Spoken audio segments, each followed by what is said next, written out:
Yan, may putiil siya, oh. May footmark siya doon. Paglagyan natin yung tubig, may footmark siya doon.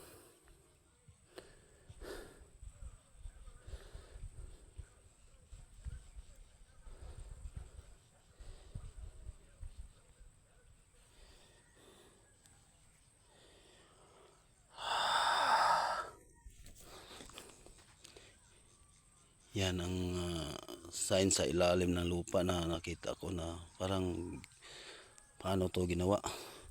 Yung sa kabila na hukay naman is heart shape siya na butas. Tapos may butas siya.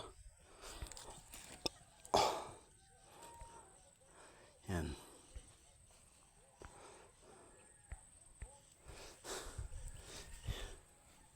Yan o. Di masyadong magkalayo sila. Galayo sila.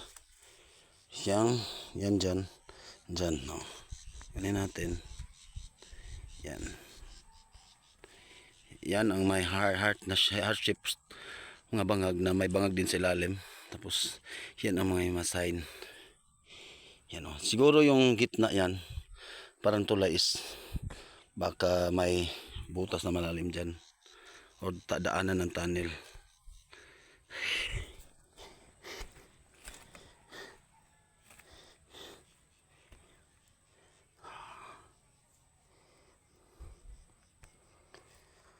Ano?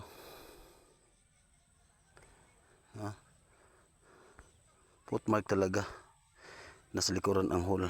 So tagusan yan. Yung butas sa footmark sa butas sa likod sa footmark is tagusan.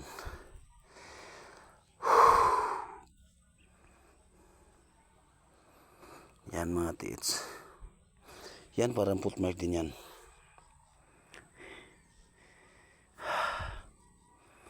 Hingal na hingal ako.